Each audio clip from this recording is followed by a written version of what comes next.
with halos that's kind of tilted. The foundation is strong because Jehovah built it. You can feel the spirit and positive energy. Questions asked comfortably like you're talking with family. Get ready to settle in. Wait for the show to begin. Invite a couple of friends.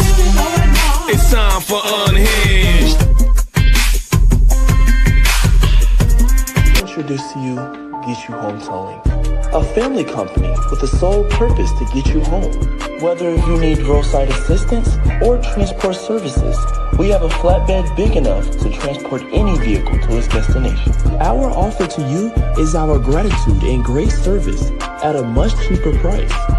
We are also open to transport through long distances. If you need us, all you have to do is call that number. I'll see you soon.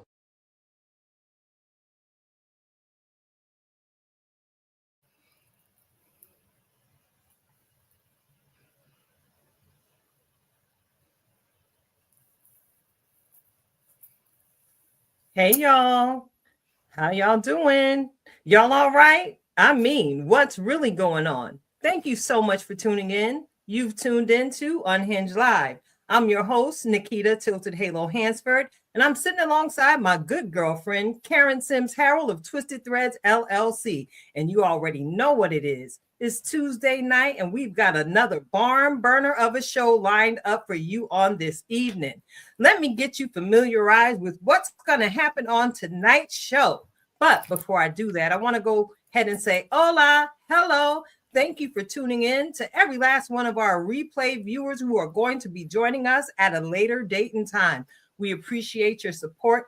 We thank you for tuning in. And if you enjoy what you see and hear happening here on the platform, go ahead and tell somebody about it. Hit like, hit share. Go on over to the YouTube Nation and subscribe to one of our several affiliate YouTube channels. You know, we are here doing what we love to do just for you week after week, and we are about to get into it. Of course, we're going to have a superfan shout out on this evening. Get into it with a great conversation with tonight's guest. We're going to have, of course, my weekly dose of soul nourishment coming from our very own Coach Cass, our weekly reflections of purpose. And of course, we're going to close it out with the weekly Just Be moment. So let me take it back to the top and say, hey, girl, to my good girlfriend, Karen Sims Harrell, Twisted Threads LLC. Karen, how you doing? What's been going on since the last time we were able to connect? Well, you know, I had a traumatic moment, and I had to talk to my nail architect about my traumatic moment that I had over the weekend, right? Because shout out to Girl Talk Nails, you know, yeah, and I'm still clacking though. Here's the challenge though. I had to step out on my architect. And then I had to come and not just confess, right? It wasn't a confession. It was I needed her to console me because of the bad experience that I had. And I was like, no, Marisol, you don't understand. Like, you know, they was trying to file down my actual finger. Okay, I'm trying to keep it together, trying to be holiday ready, all of the things. But I promise. So this is the public service announcement. I done already told her, call all your people. Tell them the price is going up in 2026, right? So I apologize. I can't help y'all with none of them payments that's about to come. However, you know, Tilted, that I spoil easy, right?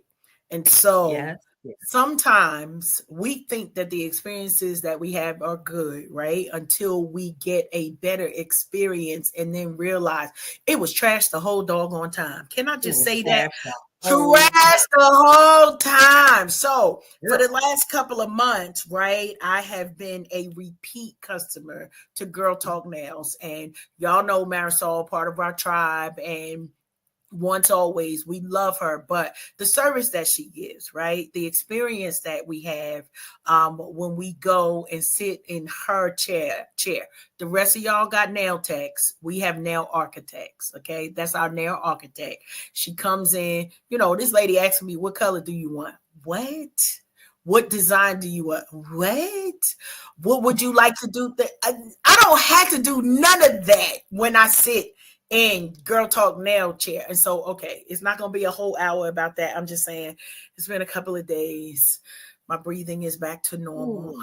I think my blood pressure is back down to Friend. where it needs to be. But it was not an experience like the experience that I would like for it to be the experience. And so I called my nail architect. I was like, you better find somebody, because they not down here in North Carolina. Somebody down here in North Carolina that know how to do better than how I just got, right? That's all. And I ain't gonna say more, but I shared it directly with her, Keita. I did share some things with you because you need to know when I'm getting stressed. I'm here for you, friend. I am so here for you, friend. And, I just want to go ahead and extend to you my apologies for flashing these wonderful. Oh, no, you didn't. I'm so sorry. I'm so sorry I have to do that on this evening to you, friend. But, I feel your pain, even though I have not experienced, what you just recently experienced. I feel your pain because I know how I feel elevated every time I go and have my nails done by our good girlfriend Marisol, Girl Talk Nails. And she brought to life my little Christmas vision. I love it. So if I could, give you a healthy slathering of her cuticle oil right now, I would, to bring you comfort, friend. So go ahead if you need to do that right now to help yourself get through the show, provide yourself some comfort. Go on and do that. Go on and do that for yourself, friend. Girl, I feel you, and I know you can hear me because the cuticle oil is always close. I just want to let you know that I'm freezing up here in the Northeast region of the United States. I, almost wanted to take my name back from my child who's been praying for this fluffy white stuff to fall out of the sky. Listen, I'm not ready for it, but I also know that clearly the earth is ready for it because we getting that's right. Go on and soothe yourself, friend. The earth is ready for the moisture, similar to the moisture that your cuticles are requiring right now. Lord have mercy. As a result of your nail salon trauma. Oh my goodness, friend. I can't even boast about my wonderful day. You are going through it. It was bad. That's all I got to say. But the one solace that I did have after I left, I was like, where in the world is my Girl Talk Nail cuticle oil? And sure enough, in the car, holding back tears, I went ahead and just put the cuticle oil on there because it also, my nails have been growing and they just had a wonderful experience with the Girl Talk Nails. And I don't know what to do. I guess I'm just gonna have to drive to the PA area once a month and get my nails done. I don't know what I'm gonna do, but she's on it. She is on it. We'll have a conversation off air about that. We'll have a conversation off air about that. But I'm looking at the time, and we have a guest waiting in the green room, and we got to practice some of this good Southern home training that we come to the show with carrying every single week. So I want to go ahead and get into this week's super fan shout out. Mm-hmm. All right. Can we get into that, Karen? Can I get a drum roll, please? We get into the drum rolls today. Here we go. Let's go. All right. Lean in close. I got to go ahead and give a super fan shout out to someone who is basically an exceptional human. This time of year, you go down to your mailbox and you go through the bills, and every once in a while, you might run into a delightful Christmas greeting. Well, tonight's super fan shout out actually showed up in my mailbox all the way from where you hail, North Carolina, Karen. I've got a wonderful Christmas card from Miss Ashley Kalachi. I got to go ahead and give her a super fan shout out on this evening. Shout out to you. Ashley and I made the acquaintance working down yonder at the place that pays me years ago. And recently, she and her family, just surprisingly to us, up and relocated down to North Carolina. to get a change of scenery and start their life together. And they have a daughter, she and her husband, Pat. They have a little girl. I don't want to give out her name because, no Diddy, and, no Donnie. I'm sorry, I have to go there, but we got to protect the babies out here. All right. I'm not going to give out the name. Okay. But she has always had so much personality, and I always enjoyed the conversations I was having with Ashley about her daughter and encouraging her to keep her involved in dance, just fostering the creativity and the spunky little spirit that you see coming from this little girl. So I got to give you a huge shout out tonight, Ashley, for just dropping all of that joy down at the post office so it could spread throughout the country to whomever you chose to mail that holiday greeting to. It absolutely made my day because I began to consider some of the conversations we've had throughout the years, and I began to consider your hopes and the dreams that you've had for the family you and your husband are building together. So I just want to say, you go, girl. You's a whole queen that decided to leave the Warren County scene and take up roots down in North Carolina, surrounded by the beach and your family. Ashley, you're an exceptionally intelligent human being. You're an excellent wife. You're an excellent mother. You're a shenanigating friend, girl. And I am so glad to say that I know you.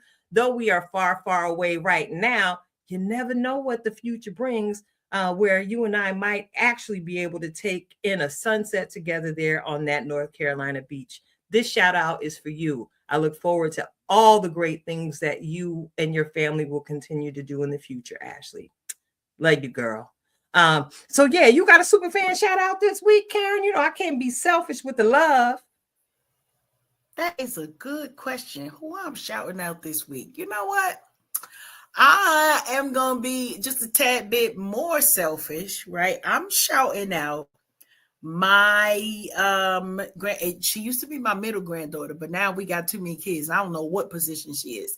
I'm shouting out Tiara Danae today. Just because she is the truth. She recently celebrated a birthday, and if I'm counting correctly, I think she's 14. But I got the opportunity to spend time with this weekend, and I promise every time I spend time with her, I'm chuckling all the way to anywhere that we are going. But I just love her for the exceptional person that she is, and that she is a no holds bar. She's one of the grands that came with no filter. Okay, let's get this straight. None of my grandchildren came here from heaven with a filter. So whatever line they went in, that was a no filter line. Because if they thinking it, you know it. So shout out to you, Tiara. Every now and then she'll catch the play or the replay. And she usually be like, Mimi, can you shout me out? So there you go, granddaughter. I shouted you out today. All right. So listen. It's cold outside, and we don't want our guests to get ashy because it's that kind of cold out. Mm-hmm. So listen, I'm so excited to welcome tonight's guest, Karen, and I'm sure you are too, because while you was out yonder there in Texas at the book fair, you made the connection with this exceptional gentleman. So I'm going to toss the mic to you real quick to go ahead and give our guests an intro for the evening. Go ahead, Absolutely. sis. It's going to be short from my side because you know how we love to open the floor to allow our guests to introduce themselves. But we've got Dr. Giani Clarkson, and I had the pleasure of meeting him. And this was another one where Alfred was like, you got to meet. I promise you, my husband was dragging me to every table in that spot. It's like, you got to meet so-and-so and so, and you need to talk. But I really appreciated meeting Dr. Clarkson because he is an educator, an author, and a person who is bringing his full self to the profession. So we're going to bring him on stage now. Dr. Clarkson. Hey, what's going on? What's going on? How you all doing? Doing amazing.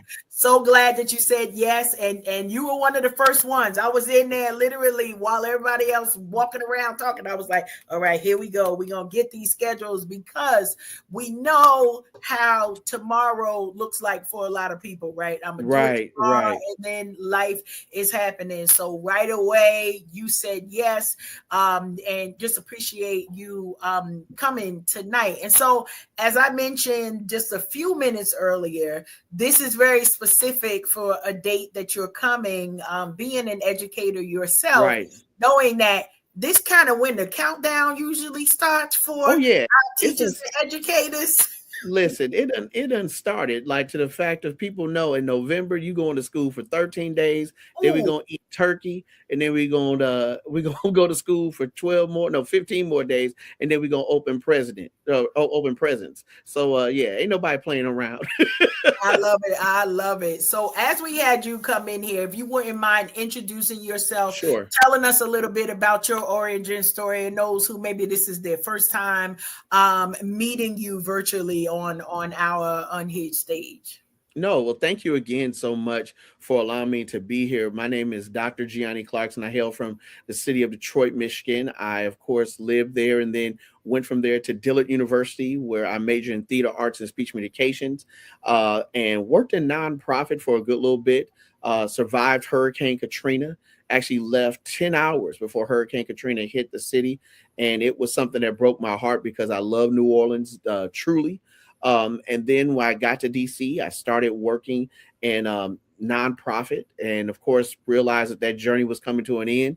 And my dad said, you know what, you should teach. And I went, nah, I ain't gonna teach. That's not really what I want to do.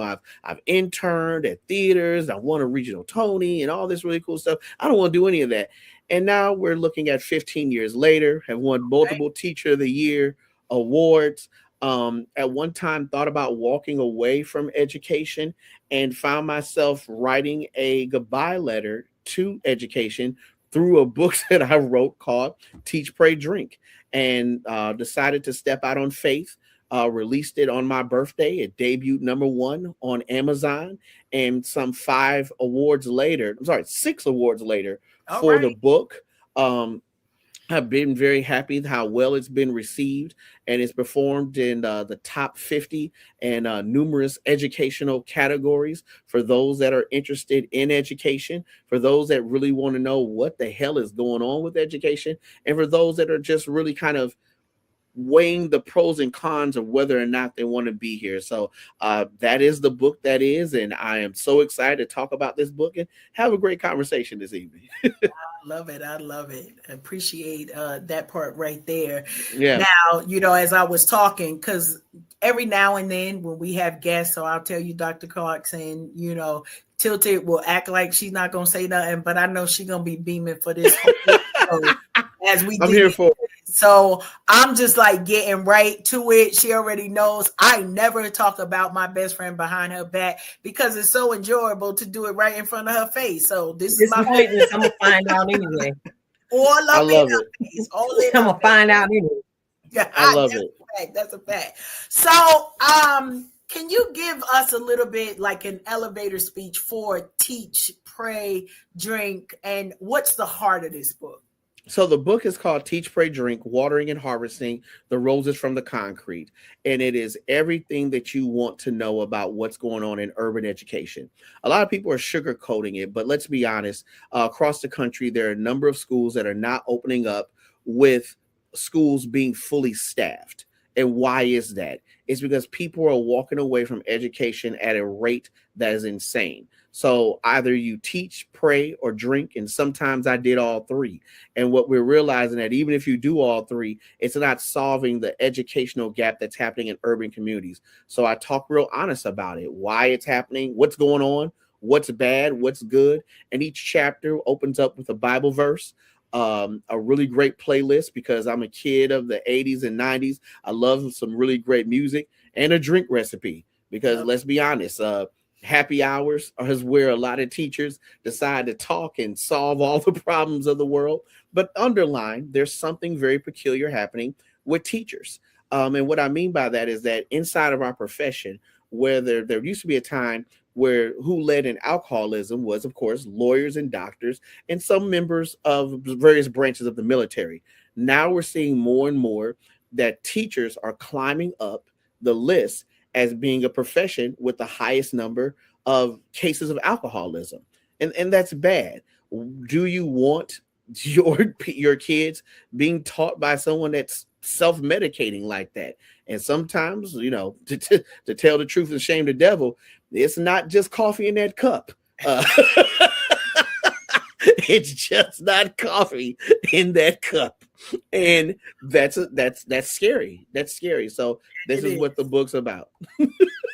I appreciate it. So Absolutely. Go ahead, Tilton.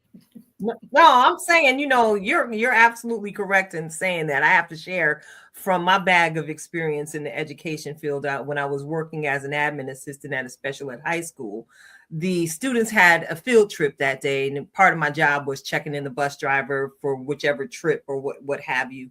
And I smelled alcohol on the bus driver's breath. Yep. And I had a decision to make, because I was like, listen, it's 100 of my babies about to get on this bus, and they're expecting to have the time of their lives today. So I politely called the principal, let him know what was getting ready to happen. And that I was going to be requesting a different bus with a different driver. I said a prayer for the gentleman, because I'm like, what did the girl say? You about to lose your job. Right, sir, absolutely. You do not have the right to put these babies who we are entrusted with every single day in danger, because as you so eloquently put it, Dr. Giani, you out here self-medicating through whatever you're going through in life. Right. Don't bring that to our children.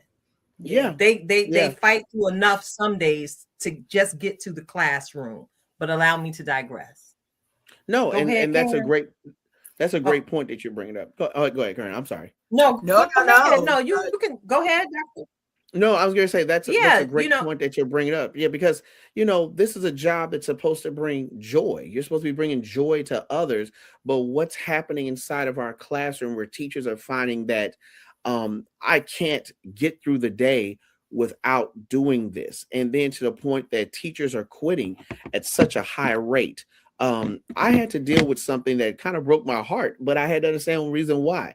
When my son graduated from high school, of course, the presenter did the typical, how many lawyers do we have in the building? Kids raise their hand. How many doctors do we have in the building? Kids raise their hand. How many social media influencers? Because that's the newest thing. And kids raise their hand. And then she said, well, how many teachers do we have in the building? And not one kid raised their hand. And I was okay with that, until my son looked me dead in the eye with all his honors cords on, and went and did this. And we sat there and laughed about it at the lunch. And when I was so proud of my son, and he said, Dad, I have no interest in being an educator. And I said, well, why? He said, I see what you go through, and I want no parts of it. And he's got a front row seat.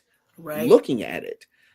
So those are things that we got to talk about, and we got to be very honest about why is that happening to so many great educators and why they're leaving the profession.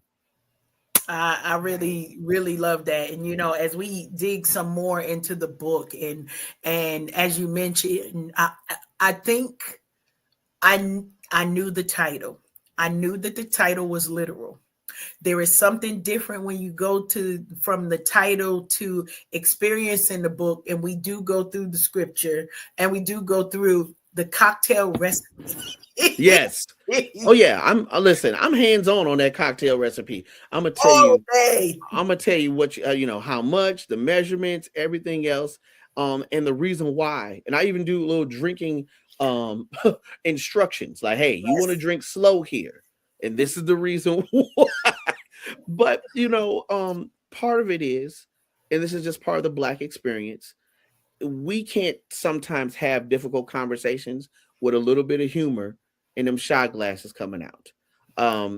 Sober thoughts, sober conversations, we have to have those at times, because listen, that's the only way we sometimes get to the truth.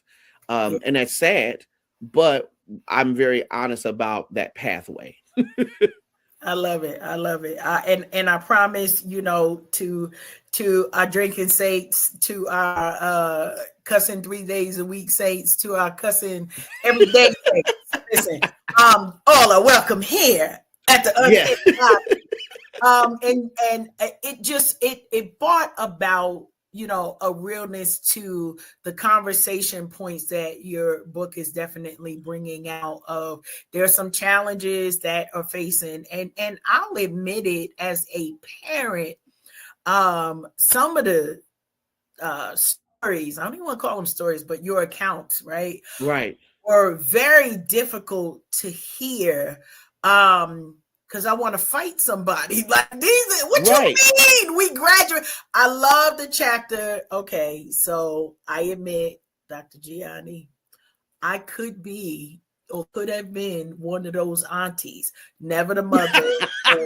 I believe in the accountability, but Tilted, there's a chapter that talks about a student, and the student is failing, and the aunties come up and they like, y'all going, and I just imagine this in my head because I'm very theatrical. We are both not just drama queens, but we stay on the stage somewhere, Tilted and I. I imagine this in my head, Giani, in the sense of, I'm the auntie, y'all gonna graduate my baby. I don't know what this is, right? But I gotta ask the question as one of the earrings coming off, Vaseline come out, slicking your face. I done already came in the sneakers, right? They're gonna be bling because I'm giving rich auntie vibes. Right. Stay ready so you ain't got to get ready. That's our motto over here. How's it ever? I was very angry as a parent for, I'm just going to say it like this. We keep it real. The injustice that was done to the young person in the respect of not having to be held accountable, and not having to walk through the consequence of bad decisions, right? Yes. But that wasn't even the part for me. The part in your book where you started talking about the students, like saying, now we know homeboy ain't doing no work. Why am I supposed to do work? And how do you level those conversations with realness to keep the on track kids on track, right? And to make sure that they don't lose their motivation for keeping to push forward. Like, if playing in my face was a person, that was the only thing that came to my mind. So I say this all the time. Everyone thinks they're an expert in education because we all went through it, right?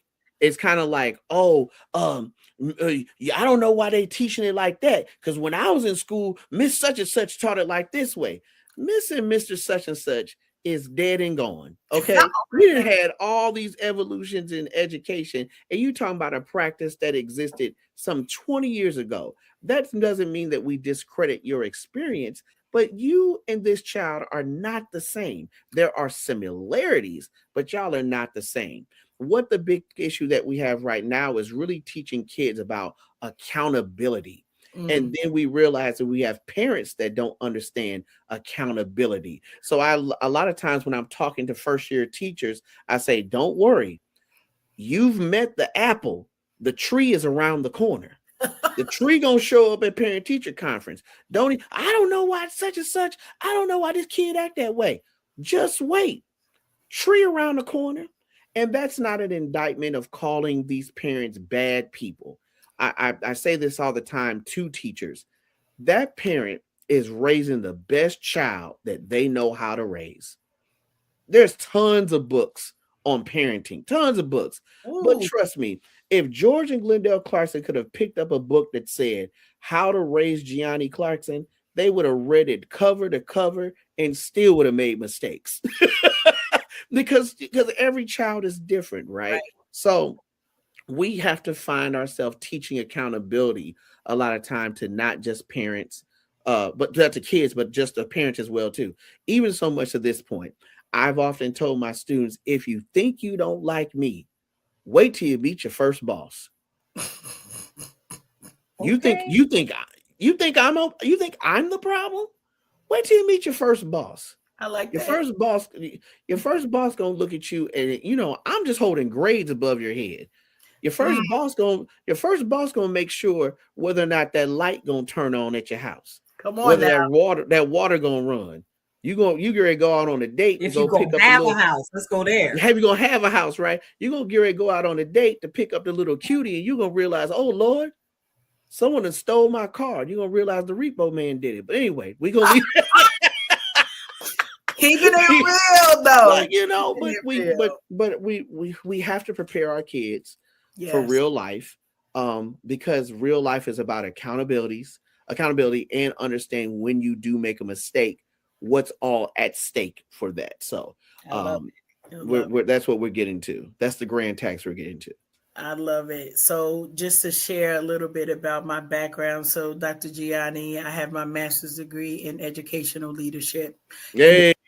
And the thing that, oh man, blew my mind. I had gone through the system as a parent, and I'm a different type of parent. I'm telling them, I'm the one that told the teachers, don't play with this kid. Like, because if you give him an inch, they'll never find your body. Like, these are real conversations that I had with teachers. Like, please listen to me when I tell you, the first time you see something wrong, don't give the next time they don't care nothing about that, right? Call me in right away. But if you call me in May when you should have been calling me in September, you on your own, sister. You on your own, brother. When I got into the studies, what I found was there lacked an accountability for the parents.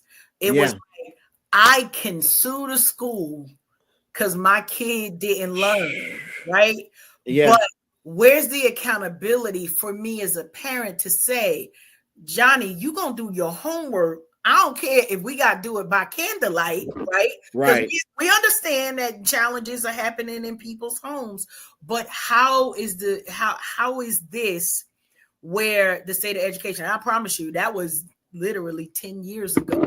Right. To know that that's still that thing now of if we could just hold, and I don't even want to say hold parents accountable. If we could get parents to understand that educating their children should be a partnership, the same way we talk about co-parenting. If the parent is, if both parents are not in the home, these are the teachers, because y'all are co-parents. Can we just say that? Can we talk about that part right there? Y'all are helping to shape and raise these children, just like extended family would be doing if they had the access and the capability. So I want to hear your thoughts just a little bit about your adopted children, because y'all got them. I know how that is, and what you might think are some of the best ways to create partnership with parents. So this is a really great question. I always say, where does accountability go when nobody wants to take it? Where does it go? Because like when there's something bad that happens, someone's got to take accountability for it, right? What's happening to teachers inside of like the school system or just across the country is that accountability is landing on the backs of teachers. If you're a teacher and you think that you're just going to go to school to just teach, you are so wrong. You are a counselor. You are a mentor. Sometimes you are the extended member of the family. Sometimes you are a mental health coach, and all of these additional responsibilities start to weigh on a teacher. And finally, a teacher looks at their job description and go, "Nah, I ain't sign up for this. This ain't what I paid for. This is not what I want. This is not what I signed up. I'm disinterested in it." And then I think about my career in education. I've literally gone out to reach out to community centers, to churches, to get additional support for my students. And in turn, I've gotten, well, we don't serve those type of people because we don't like their lifestyle. We don't serve those type of people because they don't code to our church. Well, if your school was interested in giving a donation to our church, then we would help the kids in your community. Now, I don't know what part of the Bible that they're reading from, but that sounds kind of peculiar. It appears to me. I think it's from Thessalonians. But anyway, don't do that. Don't do that right now. That's not a real book. My bad. I can name all 66 of them, but that sounds like Thessalonians. That's a book. Okay, so anyway, I got the copy in the closet. Okay, yeah, because that sounds like from Thessalonians. But anyway, I don't want to get into a whole conversation about black church and black betrayal. But anyway, we'll be careful. We'll be careful. I'll be nice. But what happens is that level of accountability becomes a problem. So what do you do as a teacher, right? You have to be very smart in your open house introduction to kids into your community. And what I mean by that is this, and this is just great advice for first year teachers or all teachers. The first time that a parent hears from you should not be when something is going wrong. You need to introduce a sunshine call. Hey, my name is Dr. Clarkson. I'm really excited about working with you and your family and helping, he or she or they raise, operate inside of our school community. Tell me some things about your child. What makes your child special? And I'm going to tell you this much. Those conversations last for an hour. And it's so great because you know what you've done? You've let that parent know ahead of time, I think your child is special. And guess what? Now I've heard why you think that child is special. And I've also heard what are the goals that you have for your child and how do I reach your child? And last but most importantly, I've gotten a clean scouting report on your child. I know why your child was successful last year, why they weren't successful last year. I know their triggers. I know how to push them, and I'm all heads up about it. Because see, that's what you should be doing as a teacher. You need to get a very clean scouting report of who's in your classroom. Like more so, that old black phrase, who all gonna be there? Mm-hmm. That's what you're doing. Who all gonna be there? I got you first period. Who all gonna be there? Who's sitting in my room? What have you dealt with? Have you seen a parent being incarcerated in front of you? Is someone in your family recovering X, Y, and Z? Are you a family that's in transit and moving from residence to residence? These are things I need to know because on days when I'm really about to go off on somebody and be like, why didn't you have my homework? I can go, you know what? Be careful here, Giani. That child may not have had lights that day, or that child is in between houses. You want to offer grace because that's part of it. But you also want to be very wise about the grace that you're offering and be smart about it. Because then again, parents and communities take the time to go, you know what? That's a teacher we need to protect. Mm-hmm. And that's definitely something I think is how to answer your question. That's what I think that's all about. I love that. I appreciate just the candidness of it. And we tell y'all all the time, grab your passports. Because you never know what nuggets are going and where we go conversations, right? We never know where these conversations are going to go. But you are lightly you're giving those snow dustings of so parents can do something with, right? Because here's the deal, and I'm sure you've had this conversation. By the end of the year, parents sometimes are also frustrated, and it's like, well, what can I do? I'm at my wit's end. Well, if you have the doggone conversation at the beginning of the year, right, kind of eliminate. That's what I'm hearing from you, right? Eliminate right. of the obstacles that, even though, and poor little Johnny, because that's the name I'm picking up tonight. So I probably all the little Johnnies, I'm really not picking on you, right. Come on up, step up. But with all of that, little Johnny thinking like, I'm just coming here to do the best that I can. But having that conversation puts them at a better place. And also as a parent that has received those type of calls, I promise you, like, to receive that as a parent and know, it lets parents put their guard down, because a lot of times we often think of the teachers as if you also are the principal, the administrators / that pipeline. Okay, so we're going to treat you this type of way because we have a correlation of what y'all doing with my baby. Not so much that you are protecting them and trying to mold them and train them up, but a lot of parents think teachers are the same as the police. right? And so in their mind, they'll treat you in that particular way as if you're holding their child with a particular light. And I know it because I once was there. Like maybe all y'all, that ain't y'all testimony, right? But if got a mindset of it's us against the world, or however people might be thinking that. And even one parent households, whether it's the mom as the head of the household or the dad, we have a lot of one parent household. And so how are those conversations? And you specifically said about,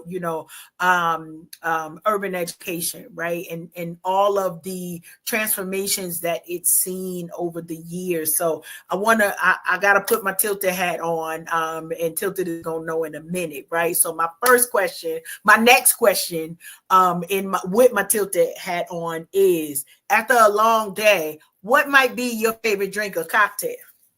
You know what? It really depends. Sometimes it's just water and reflection.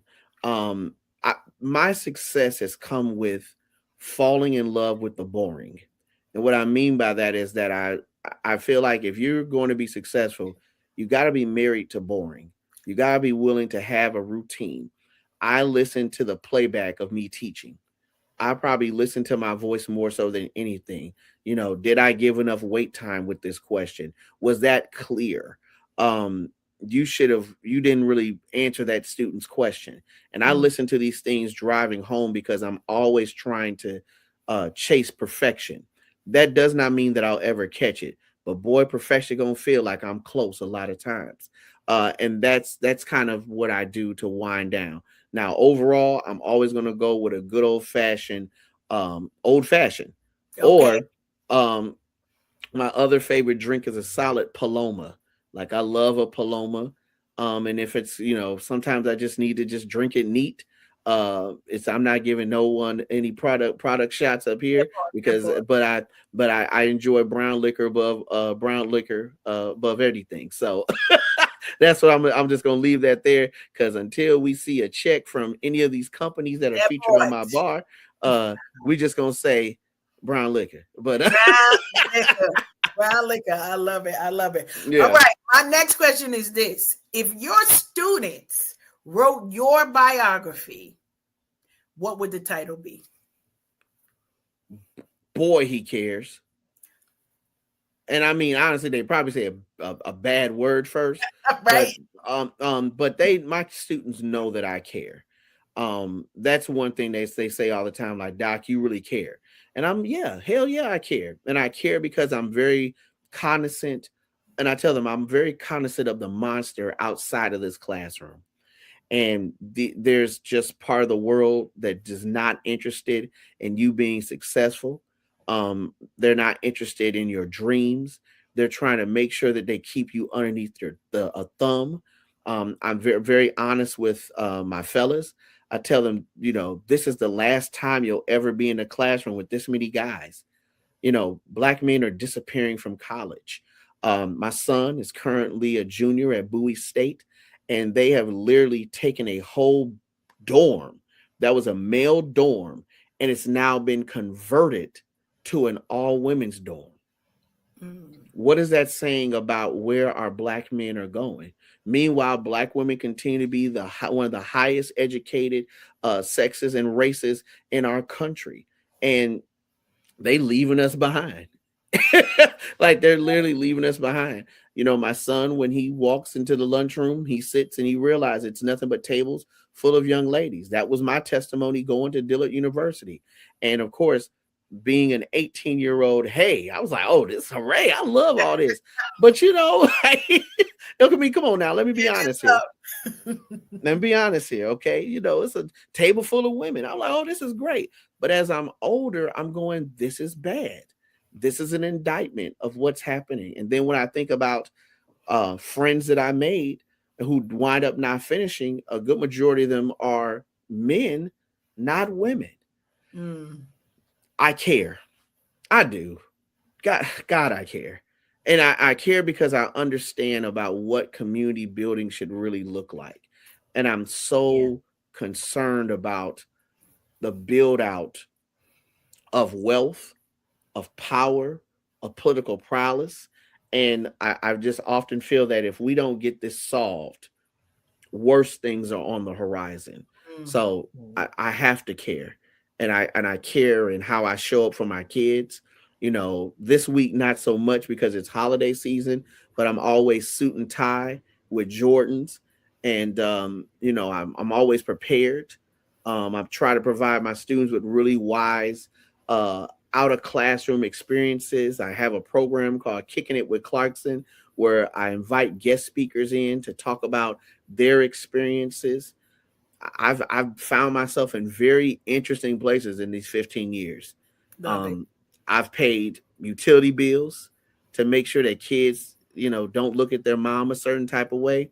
Hell, a group of a group of former teachers, and I can say this because pick the school that happened at, we paid off a neighborhood drug dealer to leave a boy alone.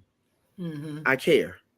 And I understand that, like, I when parents send their children off to school, I want to make sure they come back to their houses a lot better. And if I don't do that, then I'm failing at my job. And that's why I care. One, that's an amazing. Love it. Love it. Love it. I'm so here for it. And so, you know, from my experience in education throughout the years, one thing I've discovered when I've encountered educators like yourself, Dr. Clarkson, I've discovered that people like you that make sure that they carry their light big and bright into every room they go in when educating our children. Y'all some people with some huge heavy faith. Or at least I know that was my thing. Yes. Everybody knew when they came into my office, you're going to have an encounter with Keita and Christ. I don't know what you expect here. So I have to ask you, how has your faith shaped the way you lead, teach, and pour into your students? Ooh, it has been a roller coaster with loops, turns, and drops. But I ain't getting off the roller coaster. And literally, that's kind of what the book is about, is that there was a moment where I was like, you know what? This ain't for me. I'm tired. I feel indicted a lot of times by administration that do not care as much as I do. And that's problematic for me. I want the best for these kids. And I feel like I'm consistently running my head against a wall. In chapter 1, I talk about this. It's the story of Sisyphus, right? For people that are not familiar, that there's a king that's been banished to pushing a boulder up a hill every day. And he must push this boulder up the hill, knowing there's a possibility that this boulder may roll back down and might crush him, but he has to get back up and do it again. My faith allows me to get back up and push that boulder up the hill. You know, I may push that boulder up the hill and that kid goes to college. I may push that boulder up the hill and that kid winds up dying due to an act of violence. Unfortunately, every year that I've taught, I've been teaching for 15 years, I've lost a kid to an act of violence, whether it be a kid that was currently in my classroom or a kid that was once in my classroom. And in fact, it's opened up a study that I'm looking into doing, which is dark, but needs to be talked about. And I'll scare us for a little bit, but I'll come back and be nice, called the 666 rule, which is 6 years after graduating in a 6-mile radius from the school that a kid will wind up getting either a sentence that'll be 6+ years or dying. Wow. And I mean, that's a real thing. Like literally the hub of where you were educated at. 6 years after you left this building, you will either do something that will get you a sentence of 6+ years or no longer be on this side of heaven. That's something we've got to solve as a community, right? Yeah. We definitely got to solve that as a community, because we push them across the stage and we like, you gonna do it and you gonna make it, and then all of a sudden you're sitting there dressed in all black. Yeah. Or you're reading it on the news and you realize, can you push that boulder back up the hill? Yeah. These are the possibilities. And that's what the book is about. If you're uncomfortable with potentially losing, you probably shouldn't teach.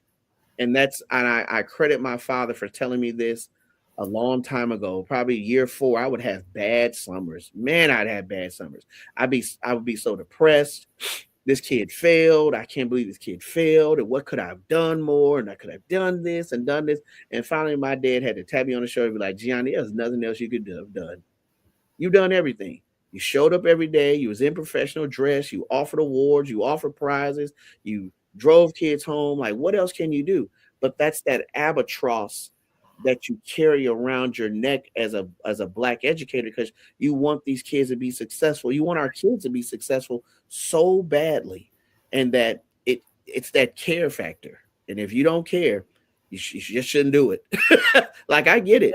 Having your summers off is sexy. You know, you got 2 weeks off for Christmas. I get it. It's sexy. Federal holidays, I get it. That junk is hot for you. But hey, teaching is the only profession where we market the time off more than will you have an impact on the kid. That's true. That is true. Come over here so you can get the summers off. That is, yeah. And then we do it as this really cute throwaway too. Like, you know, if ain't nothing you can do, you know, you can always teach. Like, think about that. We get the people that don't want to teach no damn way. And you're coming over here, and you come over, and you like the definition of playing in my face. I'm up here writing lesson plans, and you know, I got a guest speaker coming, and we going on this field trip, and you up there like, you know, Clarkson, we got only a couple of days left before Thanksgiving break. Can you calm down? It's just September. Relax. Can we get to an Indigenous People Day? Can we get to a Veterans Day? It's August and you already got turkey in your mouth. Calm down. They're already there. They already there. Calm down. Listen, what? Love our educators. We understand the job is hard, and I promise you, that's one of the things that a lot of people will say. Like, you could be taught on the job, right? On the job training. Right. I'm not that. Right. I'm not that one. One, because also I believe in yoking up kids, so that ain't the place for me to be. Listen. That ministry. Those take over. that ministry does not exist anymore. Like, what are you doing? Yeah. Because trust me, we are all mandated reporters. However, you got to pray that yoking up spirit out your body. Even though you may want to do it, there are ways to do it verbally. I love it. There's ways to get parents involved that you've gotten on your side to be the heavies, so they do it for you, and that's what you want anyway. Because it's like you want to play that game of, hey, if you late to my class one more time, you know who I'm gonna call. Oh, Doc, come on, man, don't do this. Don't do this. I love they shaking their head like a villain at the end of a movie. Come on, man, they ain't gotta be this way. You ain't got. I love it. So now I gotta ask you, how do you feel like you balance the discipline, the compassion, as well as putting in the culture, in the way that you teach in today's classroom? One, and this is the number one rule. I say this for admin and I say this for teachers. Don't you dare walk around that building believing that you're an angel, because they'll expose you as the devil.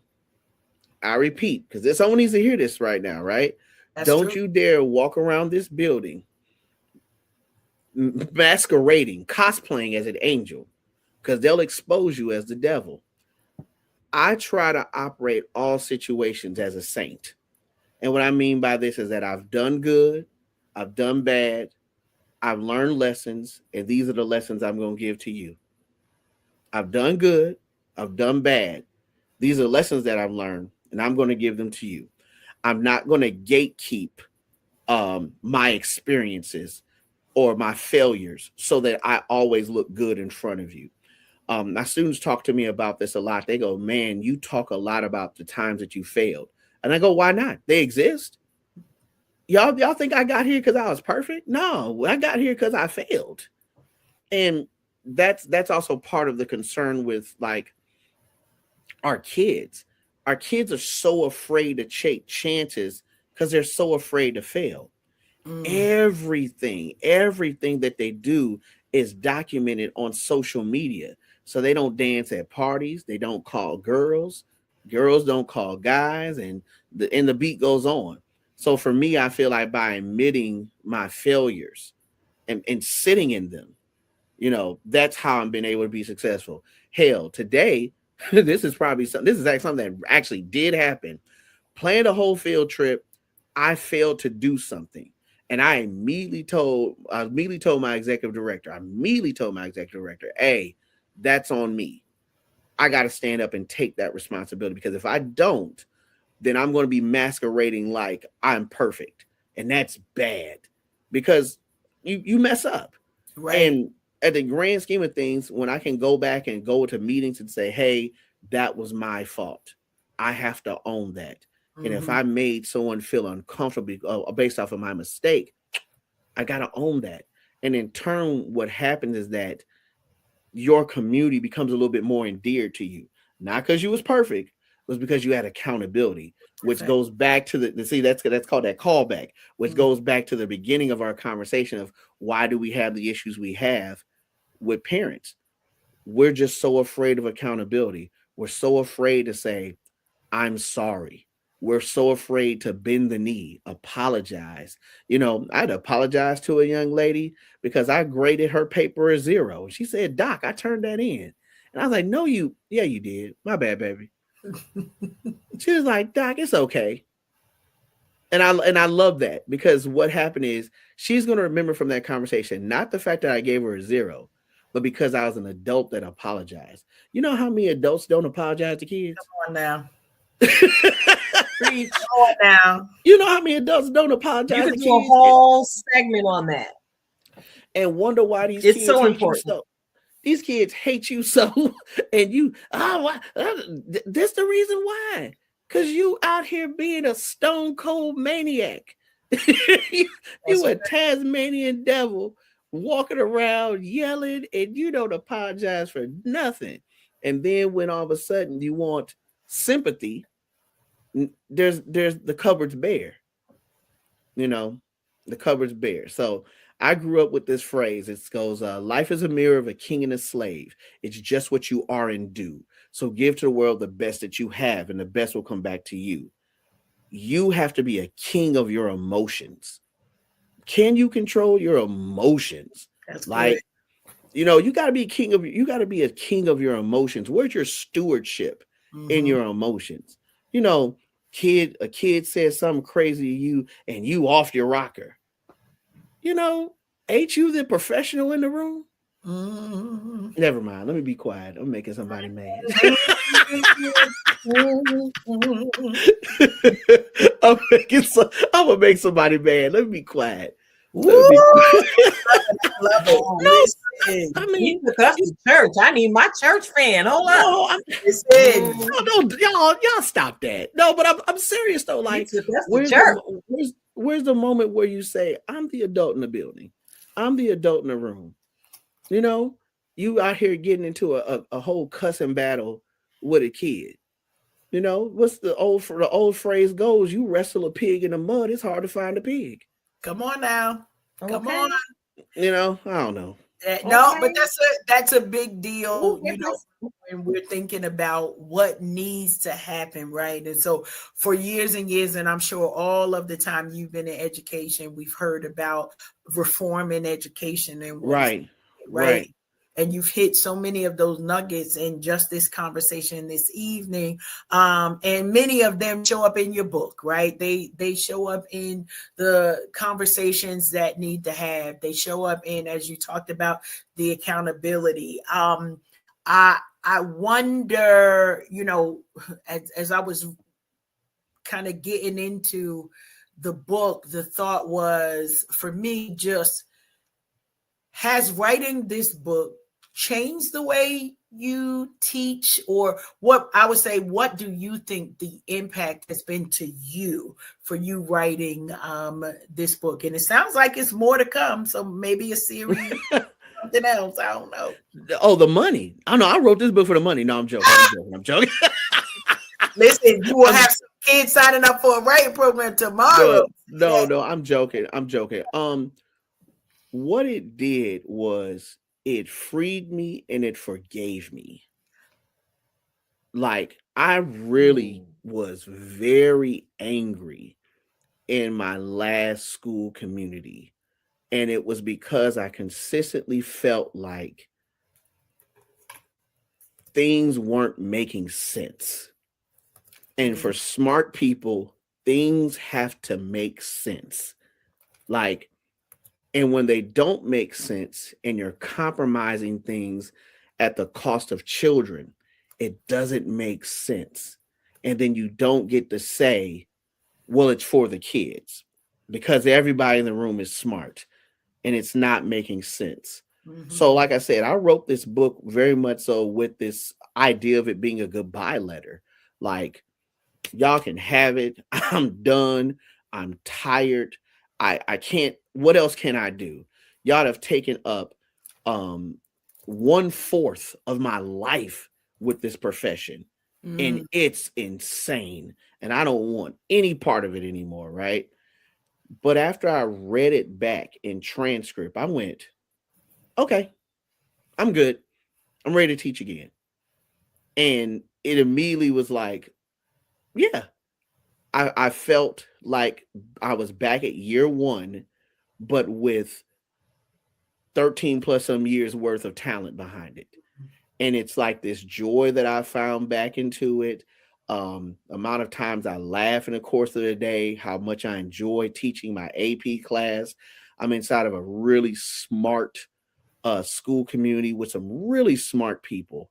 And they're not just smart, but they have big hearts. That matches, right? And that's what you want. You want intelligence and you want people who care. So those things match up perfectly, right? And we have good kids. And, you know, not all the kids are perfect because that's just life. And not all the parents are perfect, but that's just life. But what the book has done is that it freed me, gave me back my joy, and it allowed me to forgive myself and other people. You know, like and for the longest, it was like, I can't believe, almost said a name, and then we'd have to beep this part out.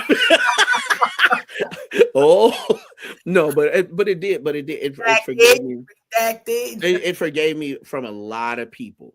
And it's great because I realized that God's not finished working on them. Everybody that's in leadership isn't perfect. And you gotta, just take people where they are. You can take people where they are, but they're not allowed to take you. Come on now.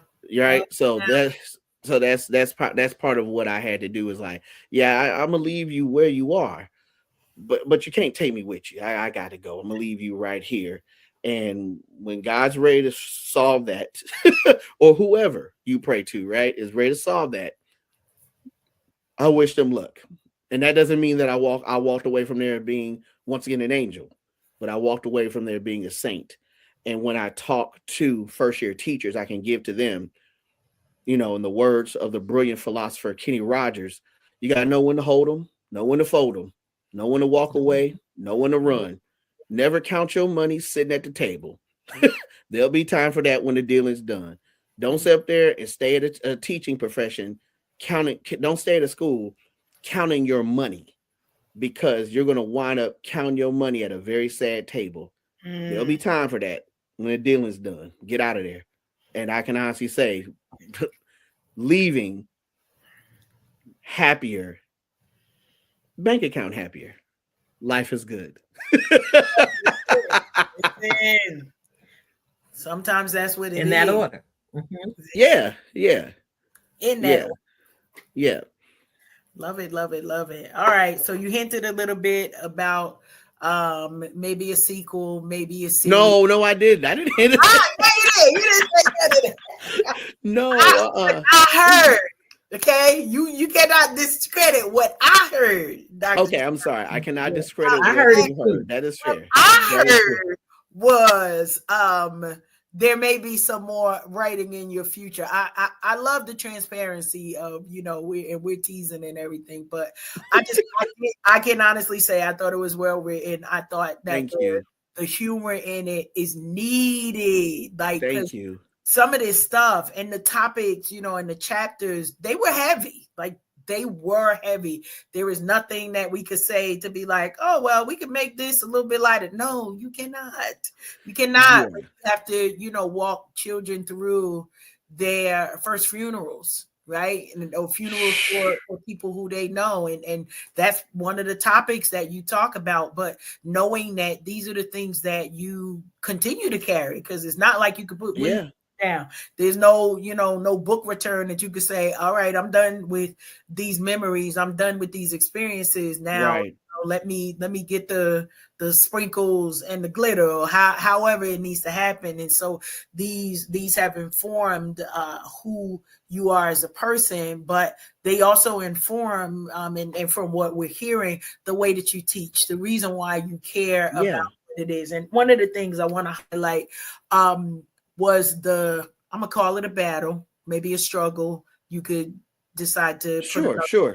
But it's the battle that you have as a teacher with children, where you trying to raise your own kids, right? That need to be, and the one recollection was the getting out of school, your son getting out of school early. Yeah. You know, being able to spend time with him, but knowing that there's so many people that that are having to choose and figure out how to balance of, I'm a mom, I'm a dad, I got my own kids, but I also am mothering and parenting and fathering these school children that I'm with from 8 to 3 or whatever the school time is. Right. But those type of things. Can you talk to just a little bit about that? I know you said your son is in college now, so you're on the other side of that. But while you're in it, what was that for you? When I was in it, it honestly made me sad a lot, because I knew that I had a start time that was 7:40 p.m. 7:40 a.m. and my son had to be at school around 8 or so. So how did I balance getting him here and me getting there, and, you know, my son's mother and of course my parents were very instrumental in really helping him to get to school. There were times that I had to balance, you know, my own finances to make sure that there was a shuttle that took him to aftercare, and literally I'm seeing parts of my check disappear because I just don't have the freedom to pick up and go. And then, of course, you know, when he was a lot younger, our spring breaks and winter breaks wouldn't match. But yet, you know, I still had to manage those things. You know, parenting as an educator is very difficult. It's something we don't really talk about a lot, because I always say that teachers, for some people, exist only at the schoolhouse. You know, remember when you were little, and I think comedians tell this joke all the time. Remember you were little and you see a teacher walking around the grocery store with their own family. It's like, what you doing outside? Right. You got a family? Wait a minute, somebody married you and had kids with you? Why you dressed like that? What's going on? Why you at the movies? You like movies? When you start liking movies? Because you don't think, right? Because you don't think as teachers as real people, right? But that's part the teacher's fault. You know, I very much so operate as a real person in front of my kids, which goes back to that saint mentality. What you doing this weekend? I'm hanging out with my friends. We going here. We going to the game. We might watch the game at the bar. You go to the bar? Yes. I'm grown. Get out of my business. That part. You know, where you going? I'm getting on a plane. I'm going on a trip. Who you know in New York? I know people. What? You know people? And then but once again, we've dehumanized teachers to this one shell as a community that we don't think they're real. Right. You know, that's why I'm gonna go ahead and drop this. we dehumanize teachers to a point that we don't think they're real and we don't think their feelings are real. Yeah. That's the reason why when a teacher goes off on a kid or a teacher is fighting back against a kid in a violent situation, we will go, well, they shouldn't be doing it. They're a teacher. Wait a minute now. Their mama and daddy didn't have a teacher. They're a person. Right. Okay. Teaching is their profession, Passion. but they somebody mother, father, son, daughter, husband, wife. You can't do all that. You can't operate like that. But that's how we process this vision of the teacher, and that's bad. And that's why I try to once again humanize myself. Right. I'll say this: teachers inside of my school community, we are very human. We're very human with our students, and I think because we are very human with our students offer us grace, and in turn, we offer them grace back, and we have a very healthy relationship. I think that should be the model of how teachers and students should interact with one another. Get off that pedestal, because when they find out something, they come with a sledgehammer, and that fall gonna be hard. Get off that pedestal. Get off that pedestal. Seriously. This is something. I appreciate just this conversation. Okay, so I'm gonna give you this. Finish this sentence. Sure. If teachers had what they truly needed, schools would take it away. Be packed. They'd be packed. This is a very scary thing that's happening across the country. Attendance is terrible. I mean, attendance is really bad. There are kids that do not come to school at all. And when they do come, they know how to game the system so well that they know about the clock. And I don't know if you all are familiar with the clocks. I'll share it with the audience. No matter what state or city that you're in, students know there's a certain number of days they can miss before Child Protective Services contact the parents. So let's say hypothetically in city X, the number of days is 20, right? They've been absent 19 consecutive days. And guess what happens on day 20? They show up. That means that clock resets. And then on day 21, they'll set up. And then on day 22, they disappear and we play the game all over again. We really need resources inside of schools that teachers can use to give kids a world-class education. And that's what's really happening, is that we're teaching citizens, but we need to make them competitive on a global market. And the more resources we have, the more they can be competitive in a global market, and they can explore professions that they've never even thought about. That's what we really need, is we need resources. Schools are battling for resources left and right. And the better the resource is inside of a school community, the more than likely a teacher is wanting to teach inside of that building. Now, for me, I've gone out of my way because of my nonprofit background to go after resources consistently.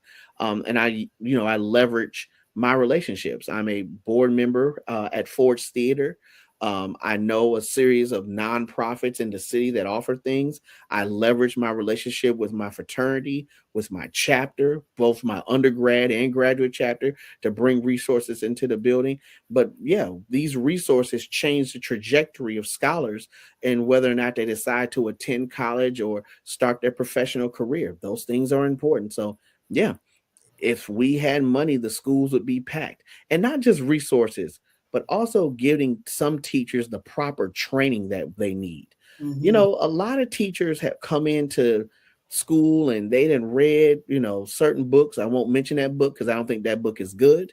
I will mention my book, which I think is good. But there's a certain book that everyone gives first year teachers, and it doesn't help you teach like a champion, respectfully. If those that know, but all that to say is this, is that those want to be able to give those teachers the professional development that they need so that they can provide quality education and help them progress the way they need to. Nothing's worse than seeing a first year teacher that got all this passion in the world, but they ain't got no talent. and they can't help it, right? They can't help it because someone didn't train them right. That's a resource that schools need. That's a resource that schools need. I mean, I'm in a school where everybody's been teaching, 7, 8, 10, 15, 20 years. So that being the case, that's not something we need on a high enough level. Yeah, we still need solid professional development, opportunities to go places and learn new things, but we're not training first year teachers in my building. But there are buildings that got year 2s, year 3s, year 4s. That's them some bad lottery numbers to have in a building when you're trying to close educational gaps. That is a fact right there. Yeah. Love that. Tilted, any questions, any comments? I know you're enjoying the conversation. I'm absolutely enjoying the conversation. I'm over here taking notes, catching up on email. You know how we do as educators, we have the ability to multitask in small spaces. No, I just want to take this opportunity, since I'm talking again, go ahead and acknowledge the people who have popped up in our comment section on tonight. We have, what is this? JJ Leach, 125. Erica Colazzo, 8469. I see y'all keeping it lit in the comment streets on tonight. Wow, I know those people. To the screen with your That's funny. I know those. Are people. Those some of your cohorts? I know those people. I'm focused in, and it's funny. Love it. Well, they're here for you tonight, brother. They are here for you tonight, and I want to say thank you again to everyone in the comment streets. Our mentor, dream coach extraordinaire, Rasheen OG Kilo Pugh, popped through on this evening. And to those of you who are hanging out with us tonight, I know I've ingested many nuggets. And even as I've been sitting here listening to the conversation and the things that you're sharing, Dr. Giani, I'm going down memory lane and coming up with my own stories to match the scenarios that you're sharing from what you're living every day and to the scenarios that you're sharing there in the book. Baby, one thing that really stood out to me is, holding a child as they fall apart after learning that the only person in the world they believe cared about them had passed on. And I was mad because, why would you call the school and tell a special needs child this in the middle of his day and expect his day to go well? So imagine what that is to embrace a child when they feel like they're losing their everything. So thank you for sharing your testimony. Yeah, Connie, been there. Yeah. It's I have had to. Can I tell a quick story? I'll go quick. Yes, I promise. Okay, I'll go quick. So I had a young lady who thoroughly liked this boy in her neighborhood. And I told her, you need to take it slow. And we would talk often because, I was operating very much so like her school father. And, she said, well, I really like him. He treats me like a lady. And, I really love it. He plays basketball in my neighborhood and everything else. And I said, listen, I get it. And I see you really like this boy a lot. But whatever you do, you make sure that you take it really, really slow. So more and more, she would talk about him, about how he was very close with his father and close with his mother, and that they went to a school on the other side. He went to a school on the other side of the city, and he was very much so a gentleman, bought her things from the store, and never tried to be fresh with her or anything else. And I'm using the old school term fresh. That's hilarious. But overall, I said, you know what, I really like this guy, and I think this guy is a good fit for you. But whatever you do, you better make sure that you just take it slow, okay? And so she got her hair done, and I'm like, all right, she's like, I think today's the day that we're going to make it official, and I'm about to be, his girlfriend and everything else. I said, oh, this is amazing. I love hearing this. And, sure enough, the next day I came there and I was ready to hear, everything that happened, as a kid say, I was ready to hear all the tea. Right. And I saw her best friend. Her best friend just looked really sad. And man, oof, God kind of caught me there for a second. Friend looked really, really sad. And I said, what's going on? Where's, insert girl's name here. She said, I don't want to tell you. I'm just going to let her tell you about what happened. So I'm thinking he didn't, try to be fresh with her, hit her, something else. So I'm already on one. And she comes in the room, during lunch, during the time we usually would talk. And she said, I need to tell you something in private about what happened. I said, okay. So she tells me that when she goes to finally meet the boy's parents, that she was so excited to meet the mom, but when she met the father, she realized that the father was her father. I'm going to slow that down for people that may have missed that. That the father was her father. That she had no idea that her father lived in the neighborhood, wasn't taking care of her as a daughter, but was literally a perfect father to the boy that she liked. And she had no idea that she had a brother. And that destroyed her. That destroyed her. And I mean, of course, I keep up with her to this day. She was like, the best thing about it is that I found a brother and we have a great relationship. And she says, to this day, I'm really glad you gave me that advice to just take it slow. Who knows what could have happened? Who knows what would have happened that day if they went faster than the car could drive? Think about the nightmare. Think about the horror of that. And those family ties inside of the school communities are so weird. Hell, I'll tell you one to make it a little bit lighter to make you laugh. I had this one girl want to fight another girl because she was mad that the other girl's mama stole her mama boyfriend. Oh my goodness! But they sisters. You took my mama man. But they sisters. Yes. But they sisters. Okay, carry the one.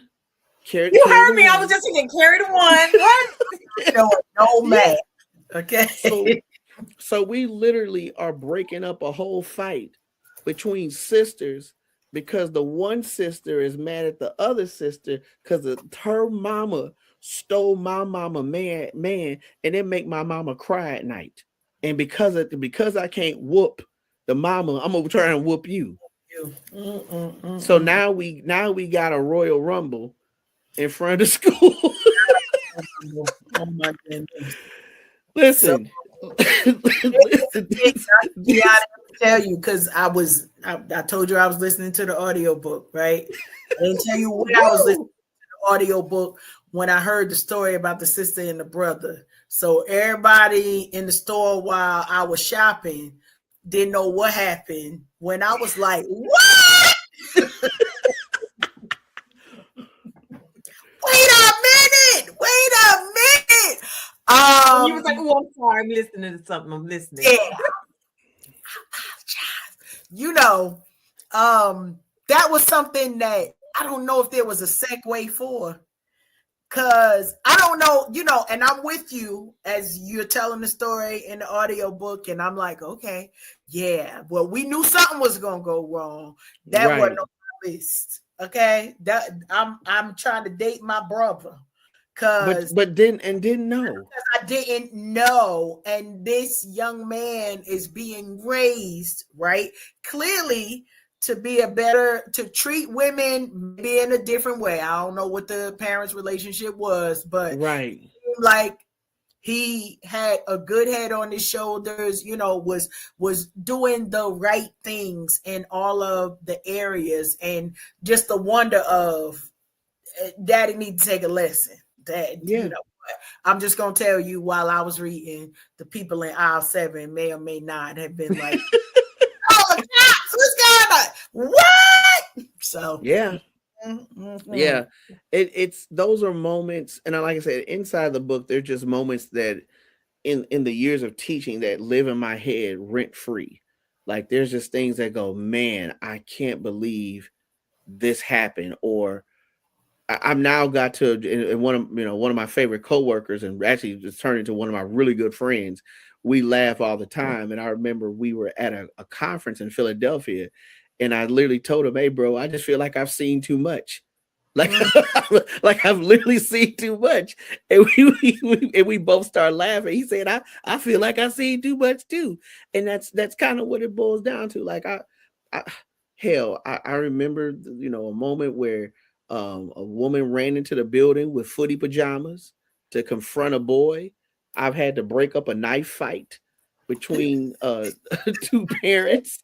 Like I've seen I've seen too much. I've literally seen too much. And I almost feel like let me tell one more story and sell this book. And I'm telling you right now, the stories that I'm telling are not even the best stories in the book. Like these ain't even the best stories in the book. So I'll go one more. Is that okay if I go one more? One more, I'll yes. I'll go one more, and I'll be quick. So if you all are familiar with safe passage, right? Safe passage is a big deal because we want to make sure that kids are able to get home safely after the school day. In fact, this is probably the reason why I don't do safe passage now. So because I'm traumatized from safe passage. Okay. So one day, I'm doing safe passage. I'm waving, kids give me dap. All right, doc, see you later. Everything's good. And sure enough, this raggedy minivan pulls up. The type of car where you hear the engine before you see the car. Don't laugh at that. But you know what I'm talking about. You hear the engine before you see the car. So anyway, the minivan pulls up in the center. Now, mind you, I'm going to do my hands like this because one part is where the middle school is and the other part is where the high school is. Okay. So they pull in the middle. And clearly, I know that this is a middle school parent and I know they're breaking protocol. But this woman gets out the car and she waits for her child to come down from the middle school side because there's clearly some type of tension, but I'm going to let it play out because it's assumed best intentions, right? So anyway, all that to say is that sure enough, the mother's chastising the daughter, chastising the daughter, and finally the little daughter helplessly she points up at these middle school girls. Now I'm going to be really PC here and respectful. These were bigger girls. Okay. These are three of probably the biggest girls on our high school side. All right. So she's called them everything but a child of God and cussing these girls out. So now the girls are heading downhill on this woman that's every bit of 5 foot nothing. And they're looking like they got some bad intentions. So I dart across the street and I run across and I try to stop these girls. Okay. And I stop them. And what I learned is that the mother accused those 3 girls of bullying her daughter. And the 3 girls are like, we don't even know this little girl. Why would she lie on us? Da, da, da, da. And I can see that they're sincere, that they don't understand why this little girl has decided to pick them out the crowd. And I'm like, remember what I said? Adults don't always say the right things, and I got them calmed down. And they get ready to let it go. They're like, you right, Dr. Clarkson, we sorry. And everything is fine. Nikita, I'm telling you, everything is fine, okay? That's what you think. I need to edit this correctly because I want to make sure this shows up in the B-roll. This is my producer mind working, okay? So sure, because Karen knows what happens next. So sure as this mother says, that's why y'all ain't nothing but a bunch of fat bees. And y'all, part of your body stank. This one girl, she reached her hand. She reached her hand somewhere, maybe down to Florida Pan Coast, okay? They're doing the Florida Panhandle. She brought that hand all the way up 95. Made a little left turn by Atlanta, saw a game or two, went through the Carolinas, the home of original Krispy Kreme. And then all of a sudden that hand went up to Maryland and smacked this woman so hard. I repeat that she spun like a top. So now that this woman is spinning like a top, okay, these girls, because once again, I'm if you don't know it, but I'm not really tall, okay? So, I'm every bit of 5'6", I gotta go on mute on a good day. This one girl pulls a spin move on me and spins me out the way. And they tackle this woman and they start punching her lights out. And I want to be very clear this motion I'm giving you, okay? So as they punching this woman out, now Nikki, stop laughing now. This is serious. So as they punching this woman out, I now have to remember one of my really good friends broke up a fight between some girls, and in the midst of it, he broke the fight between the girl, and he broke the girl's wrist. And now the family is, has legal suits against my friend. So I'm thinking, or my frat brother, I should say. So now I'm thinking to myself, I don't want to break up this fight, but this woman is getting the crap beat out of her. What do I do? Luckily, some women I work with jumped into the fight, and I went, okay, now I'll jump in the fight and I'll help pull the girls off. So when I finally get the girls off of them, the girls are super emotional, and I get them across the street. The mother get up, and you remember that episode? You remember that episode of Tommy? I remember the episode of Martin when Thomas the Hitman Hearns beat him up, and he had all knots on the side of his head. So she get up the grass talking about y'all let them girls beat me up. I'm looking at her like, ma'am, didn't nobody tell you to get out this raggedy minivan and pick a fight with the defensive line for the Baltimore Ravens? Nobody tell you to do that. Ain't nobody tell you to do that. You could have stayed in your car and been safe, and we could say. And now look at you. You done ate a whole patch of grass, hair all messed up. Now got rocks all in your earlobes. What am I supposed to do with that? And this happened in front of your daughter. How you gonna explain that? Talking about go clean your room, knowing that she can call these three girls and whoop you anytime she want to. So anyway, let me get back to the programming, right? So after I done calm these girls down, this woman stumbles back to the front of her car, opens up the driver door. And when she opens up the driver door, I went, oh no. I didn't watch enough Boys in the Hood. This how this gonna happen to Kid Ray. Oh, they're gonna get Kid Ray. They're gonna get Kid Dynamite. She reaches down in the door spot of the driver's side door, and what she pulled out? She pulled out the most Game of Thrones looking hammer I've ever seen in my entire life. I think this hammer was made out of pure dragon. And she come running across the street. Ah! I'm like, hey, you ain't gonna about to hammer dragon.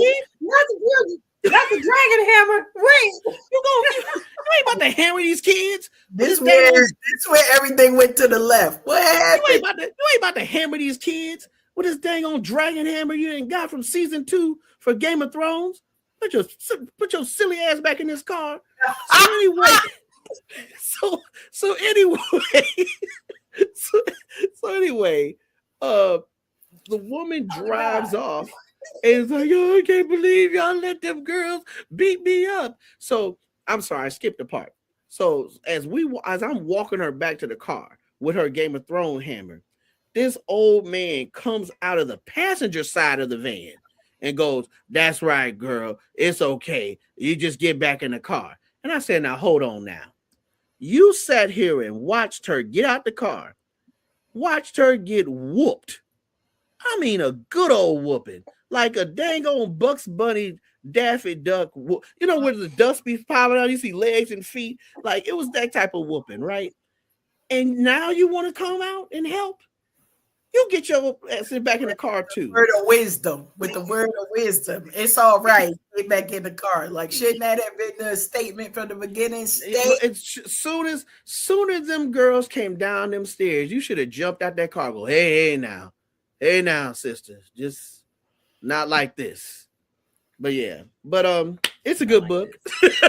It is a good book with some amazing stories. Listen, y'all go and cop the copies. Check it out. It's a good book. I promise. I'm a good time. Check on the website. The hoodie is available. We got books. The hoodie's available. Come on and grab the hoodie too. We got all the things. All right, Dr. Giani Clarkson, can you tell our audience how outside of the website other ways that they can get in contact with you, and the best way to get books, or either contact you for speaking engagements as well? Oh, that's not a problem. So you can follow me at Dr. Clarkson Loves History on IG. And also you can go to GianiClarkson.com, the website. On that website, you of course can get an autographed copy of Teach, Pray, Drink, along with this wonderful hoodie that I have on. One of my passions, of course, is community service. The money that I do collect, partial proceeds are going to a charity that I'm really connected with called Loaves and Fishes, which helps closes food gaps for homeless and displaced citizens inside of DC. I work hand in hand with the Omicron Lambda Alpha chapter of Alpha Phi Alpha Fraternity Incorporated, the alumni chapter I'm part of, though I crossed at Dillard University at Beta Phi undergrad. So what we do, we realize that there's food gaps that are happening, and we want to be able to close those gaps, providing healthy, nutritious meals to those families that have fallen on hard times. I say this, and I'm going to be very quick here, is that sometimes when you fall on hard times, you don't think you have the right of choice anymore.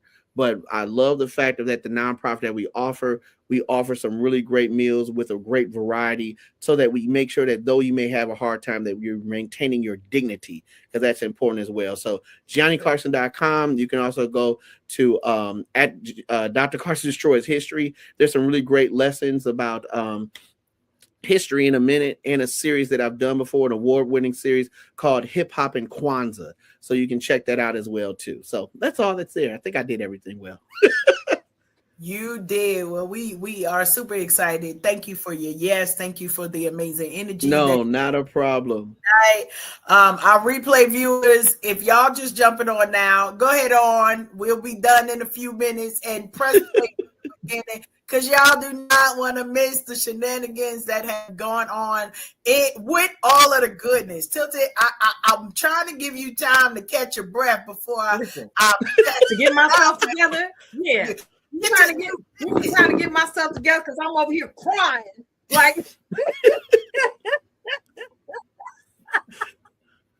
so it's a whole joy tsunami. I love it. It's a whole joy tsunami. And I appreciate I'm here for all of the laughs, all of the shenanigans. And baby, we could trade stories. I promise you. We could trade stories, because I love it. With the monkey flip off the wall and kept fighting. But anyway, we got to transition the show, because listen, we got to transition the show, because after all of this laughter and after all of this genuine care and concern for our student population across the country as well as worldwide, I'm sure somebody is going to listen and be encouraged to continue to go another day in that classroom, Dr. Giani. So thank you so much for everything you shared. Thank you so much. Published in this book. Listen, I'm sure, educators in the audience, get it. Go and get that. Go and get you a shirt, because it's going to be a reminder, a tangible reminder for you to think, pray, and every now and again, happy hour. Go and get you a drink. Go and get you a drink. Thank you both so much. Truly humble for y'all sharing this space. All right. Have a great evening. Thank you. You too. Blessings. So check it out. We got to get into this weekly dose of soul nourishment.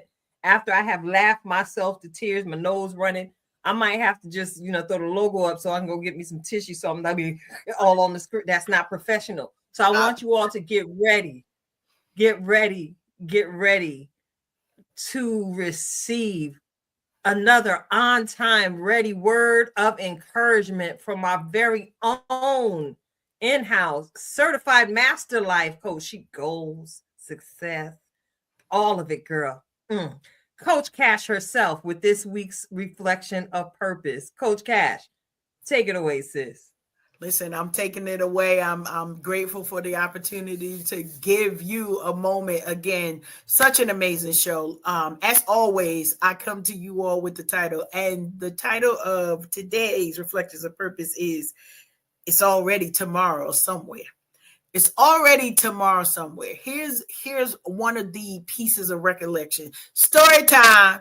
It's Sunday. I'm minding my business. I done already had a conversation with the bestie. How we doing? Y'all got snow. We don't. It's cold. I get an email telling me, listen, we need some work done today because it's already tomorrow in Seoul, Korea. Now, y'all know I work for a different employer now, meaning I'm literally worldwide. So I got to have a different type of time clock than most other people who might be, maybe you on Pacific time, maybe you on Mountain time, maybe you on Eastern Standard Time. Many of you are. Maybe y'all on just your own color people time, but that is not the point. The point is that the reminder was many of us get so focus on where we are and only see the vision from where we're sitting, right? Not even thinking that it's already tomorrow somewhere. Now, I need you to know this was 12 o'clock I think it was 11:30 on Sunday morning when I got the call and they were telling me, listen, they're 14 hours ahead of us. It's already Monday there. Close today because today, that day was the 15th for them. So right now it's about to be the 17th for them. Already tomorrow somewhere. Why is this important? This is important because you done already heard my bestie tell you that I am a goal success coach, right? Because I'm focused on that. That means the reminder is the time is clicking faster than you think. Many of us are thinking in our mind, oh, I'm going to plan for it. I'm going to have all of this time.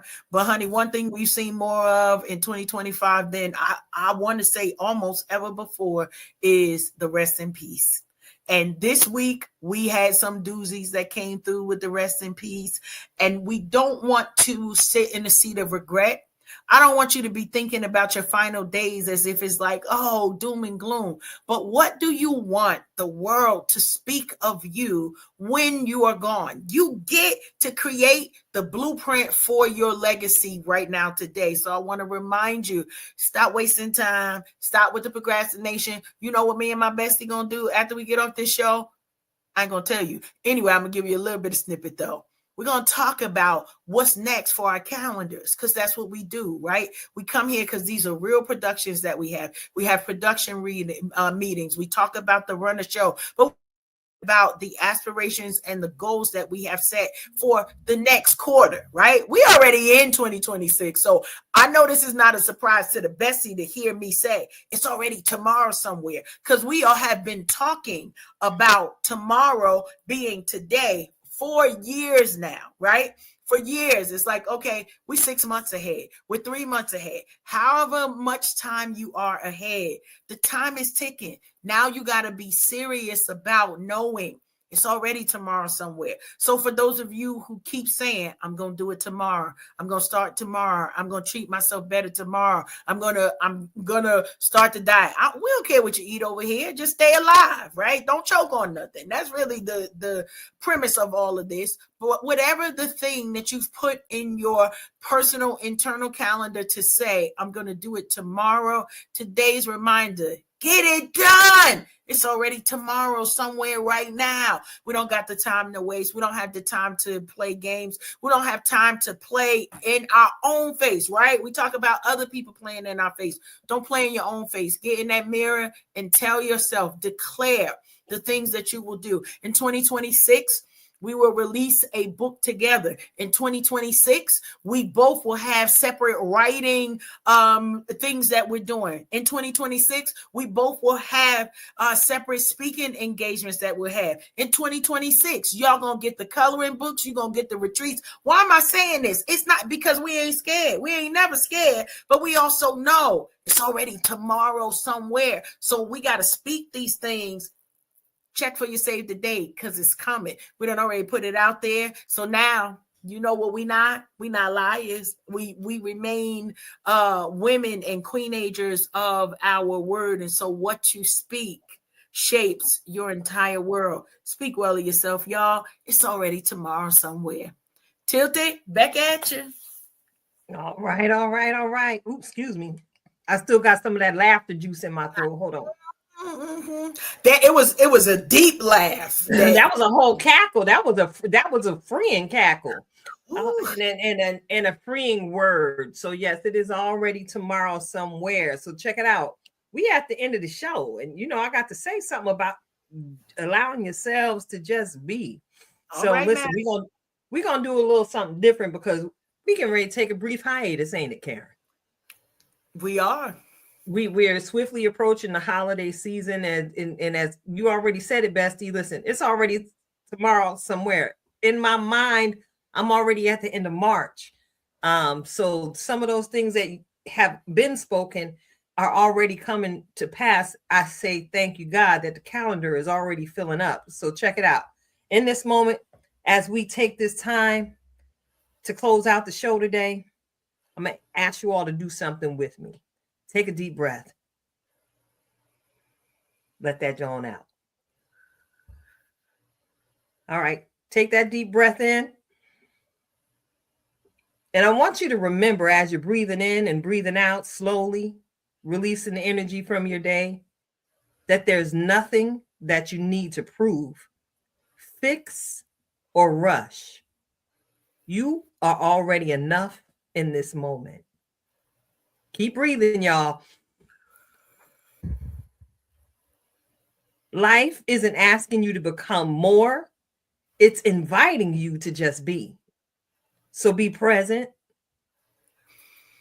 be honest, and be kind to yourself. Trust that what's meant for you is aligning, even when you can't see it yet. Keep showing up. Keep listening to your inner voice. Until next time, stay grounded, stay open, and above all, just be. It's your girl Tilted Halo, sitting alongside Coach Cash, Karen Sims Harrell of Twisted Threads LLC. We are Unhinged Live. We're going to let y'all know when we coming back, but we wish you a Merry Christmas. We wish you a Merry Christmas. That's all y'all getting from me because, again, I got the laughter throat. And a Happy New Year. Woo, woo, woo, woo. She brought the Temptation version out, y'all. Until next time, we out. Peace.